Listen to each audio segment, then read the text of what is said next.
population aduna yam sokpa asiana yawbase yam yawhaningde haibada aduna ahambada akoina sigi radiation je kumaina khakani hab matamda 10 kilometers muk lapada akogi light ama uba thenaraba adu oitaragadi radiation attack ki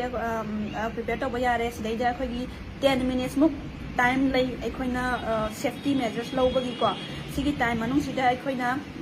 brick wall check wall gi marum da lotpa lolaga laiba adagi kok se khumjallaga chaithokpa mayam dagi lambi da layraga su lambi dagi gari duna protect toba ngamde akhoi aduna gari na ta bidar khagi lambi digi marum check ki marum amada changaga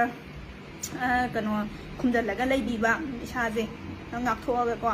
adagi di sigi manung sida akhoi arangba flashlight kumba light bag kumba da do yengbi gano masina akhoi meche tanghan bangami magi 35 around 35% of the energy from the nuclear kano explosion je si kano thermal energy release tawe ba duna light kumba da angan ba da yengbi da ba ko ari madungda adagi di akhoi sigumba khudong thiba lai haiduna kagi family members ko thi bado thibigano hana isagi safety hana bujigi hana hairiba do hana follow tawbiyo mafam da dum lengana lagiyo safety zone mafam da aduga sigi radiation exposure je tawdana ba kagi firon je lokthok piraga firon do chekhau manungda chekhau ama pubiro aduga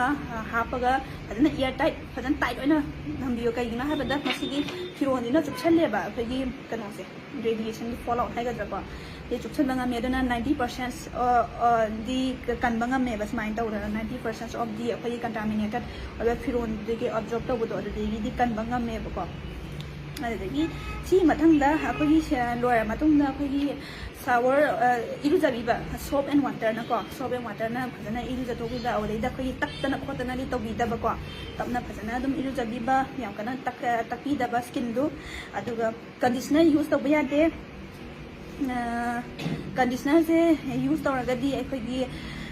radioactive substance tuga conditioner gi chemicals tuga kano taweba bind taweba ko na conditioner sina biganu daga shower tawba yadraba iru phajana ising yam phajana kano tawba yadraga di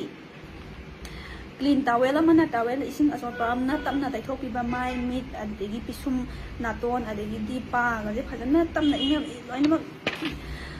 loi taithokpiba ko adegi di ai hakna haiba sida ko kitang wala ba points khara yawbiramaga su somna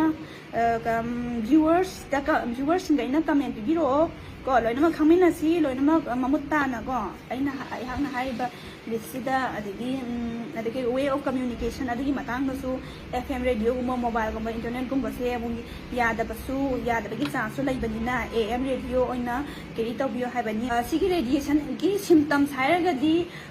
vomiting handorakpa ko nausea oning lauba adegi isa chokthaba adegi di skin ulcer tawba gray machu changba ko skin ulcer tawbo do adugumba thenagani haina mention tawbi sina atopa reference tagi hairapani ko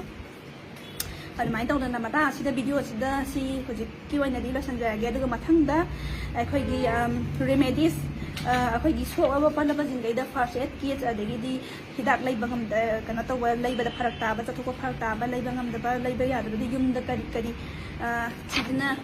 sidina raga hidak waina taiba ya sidina ba ya ko adugumba ju mathangda haijar